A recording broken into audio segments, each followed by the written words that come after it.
trekking. It has been such a big part of our travel journey. Wherever I travel, it's mostly based around any sort of trek around that area.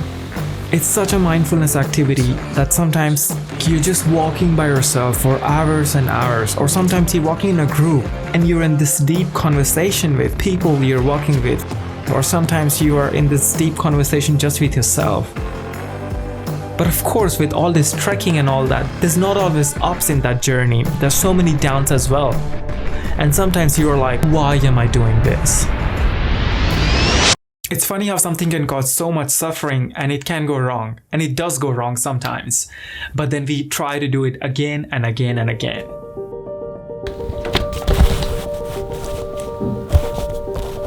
This trekking story, it's about Annapurna Circuit Trek in Nepal. It's a trek within mountain ranges of central Nepal, and the total length varies between 160 to 230 kilometers. It all depends on where motor transportation is being used.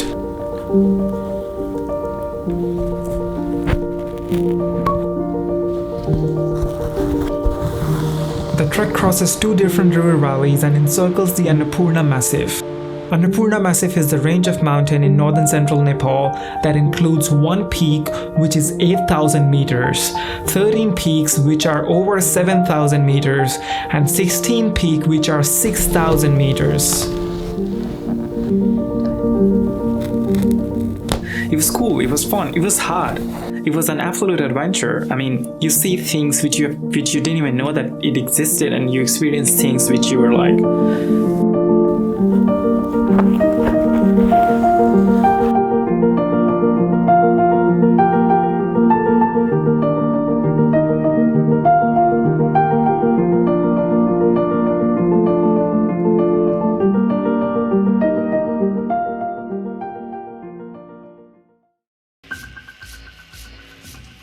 So day one, we started Pokhara.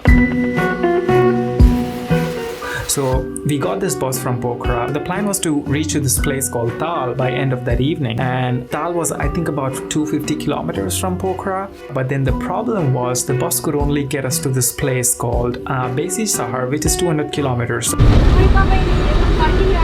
left 4 hours ago. And how's the bus ride? It's a bumpy bus ride.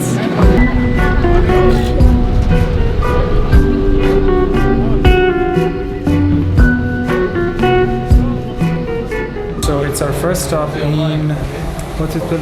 Besisahar. The starting point for the Annapurna Circuit. After lunch in Besisahar, because we still had 50 kilometers to go, so we were like, let's get a jeep. So I asked my porter, like, hey, can you arrange 2 jeeps for us? So he was like, yeah, cool. So after 10 minutes, one jeep comes and we started like loading our bags and all that. And then I asked my porter that, hey, what about the other jeep? And then he's like, there's no other jeep. So I'm like, how are we gonna fit 10 people in this jeep?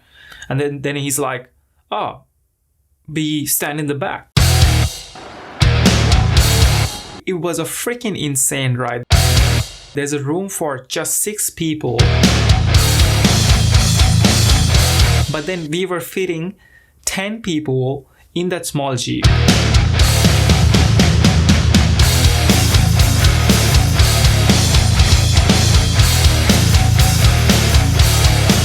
Imagine a small jeep with 10 people, and on one side of the road, which is not really a road, there's this like loose rocks which can fall anytime on you, and on the other side there's this steep downhill which ends up in a river.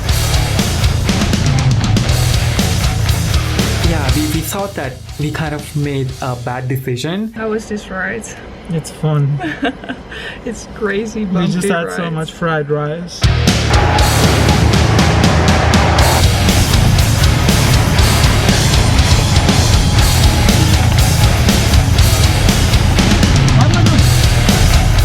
So we were like, what happened? So he's like, you have to get off because the road's blocked. So as soon as we get off the jeep, take our bags, and the next thing we see in front of us, the road is taken over by this like really strong river tide, and we have to walk through that.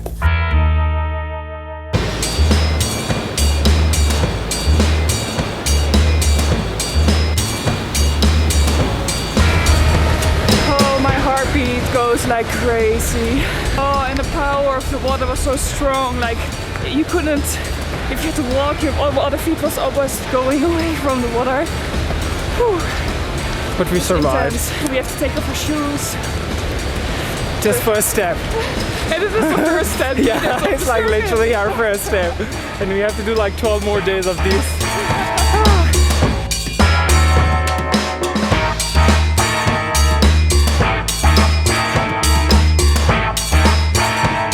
And after walking for I think about an hour or so, like you could already see the village.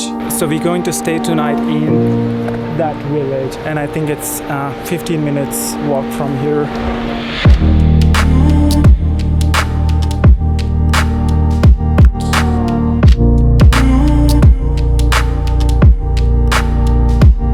We just arrived in our first village, and it's so cute. And all the houses are like in so many colors. And Yeah, it looks like a painting. but I'm not sure where we are going because our porter just goes there. So we'll see. We'll see.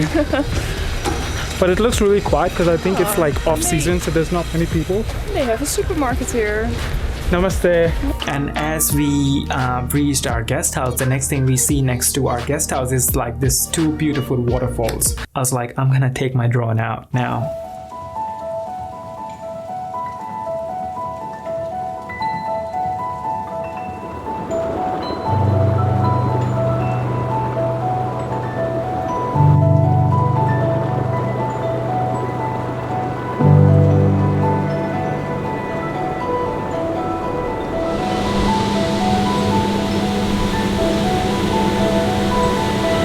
Checking out this waterfall. It's in the jungles.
Was super exciting because that was our actual first day of hiking, so that was the day what we were waiting for. So after breakfast we headed to this place called Chame. So day 2 here in the Himalayas in Annapurna Circuit. Plan is to walk for 5 to 6 hours. And we were told that it's gonna take 5 to 6 hours in total. That was not the case. We're in the mountains, just walking next to the waterfall. The weather's perfect, the sky's clearing up. It's the best place to be.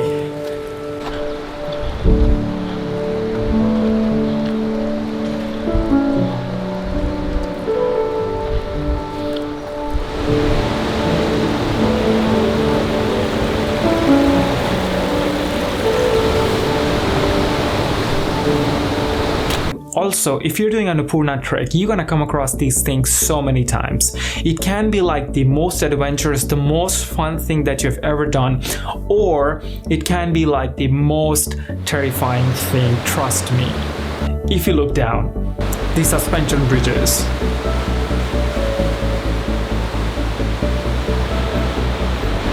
So our first bridge, it looks pretty dangerous. I'm just gonna trust that there's thousands of people walking across this bridge, so it should be fine. It's a bit shaky.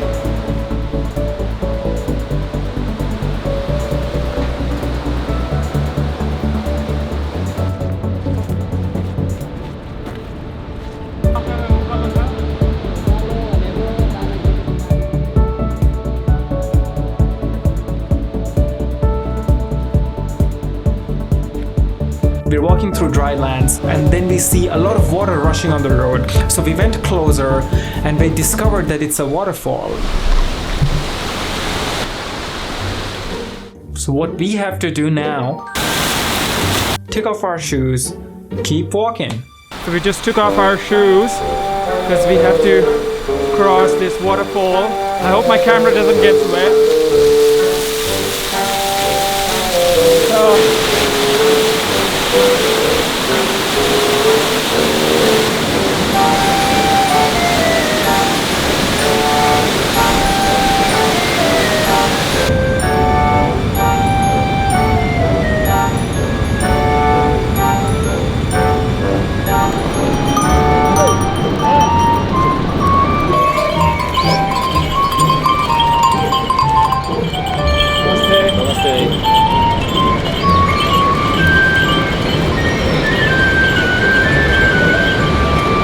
So we kept walking. It was a long walk. So we walked through so many cool villages. So we are in this really cute village. We got some animals joining us. Oh. Such a cool village.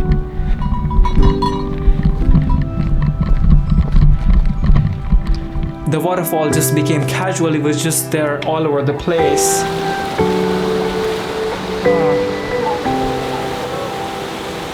And we were only going up and up and up.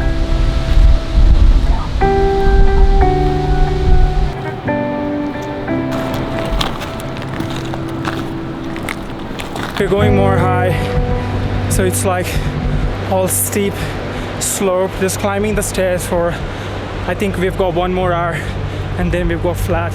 And I think we covered like 1,000 meters in altitude, so we jumped from 1,700 to 2,700 on day 2. Tired? Huh? Tired? My shoulder. So after walking for 9 hours, literally like 9 hours, including the breaks and stuff, but then yeah, 9 hours of walk, we reached to this place called Chame, and we were dead.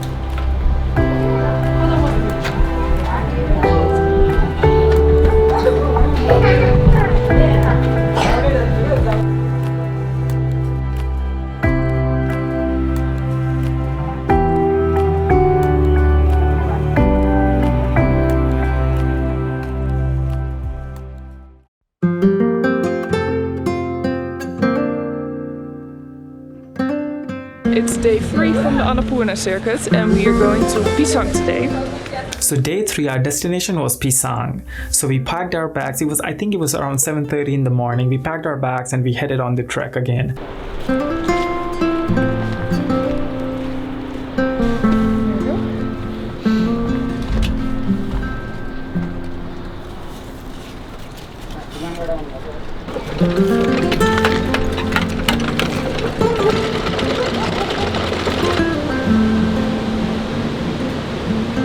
It was just day 3 and we don't even realize, and we got into like this really cool routine, you know, where you wake up around 5:30 ish, have breakfast around 6:30, trekking whole day, lunch around 11 o'clock, 12, dinner around 6, and then you sleep at 8 or 7 or 8 p.m. It was such a cool routine, so simple, and most of the time we didn't have reception in our phone, so no distraction. You're just like by yourself in nature.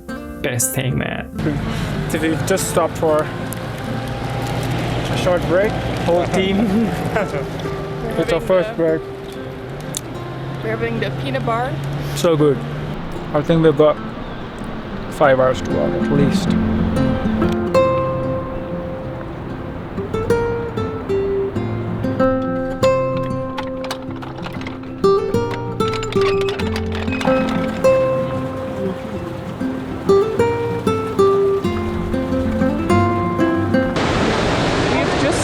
Jeep in the water in the big valley here 3 days ago. It fell into, but all the people managed to jump out of the Jeep when it was going going into the valley.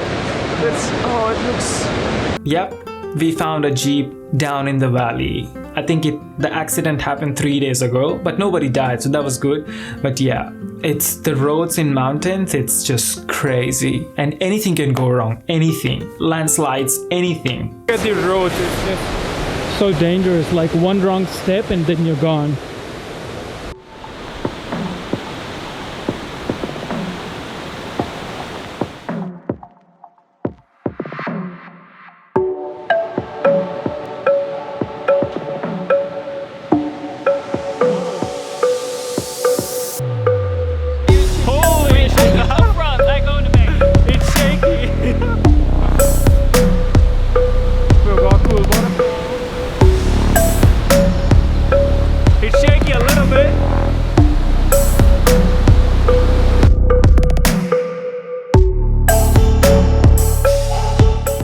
as the time passed, we were slowly diverting away from the river. So we were walking more towards the dry lands. It's getting warm.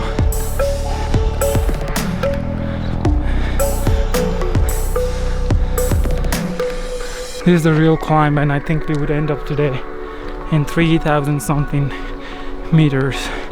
So this is our final hike before the lunch break. Oh, the sky is really clear. I hope it stays the same way. So we just arrived in this extremely colorful little village, and we are waiting for our lunch, and we are resting our feet, and Adi is of course making a time lapse again.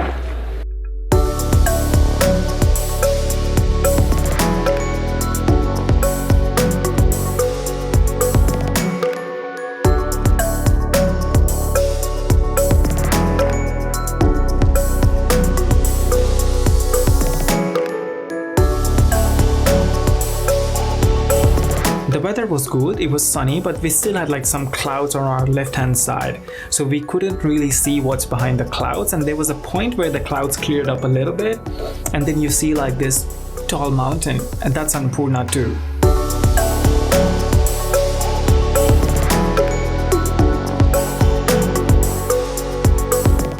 And then we knew, that we reached Pisang.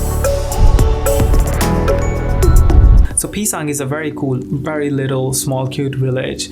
On one side of Pisang, there's this Annapurna 2 mountain peak, and on the other side, there's village, and then on top of the village, there's a monastery. So we were told that, if you go there, you might see the cool mountain, but the clouds were there. But the monastery and the temple was really good. It was just so beautiful.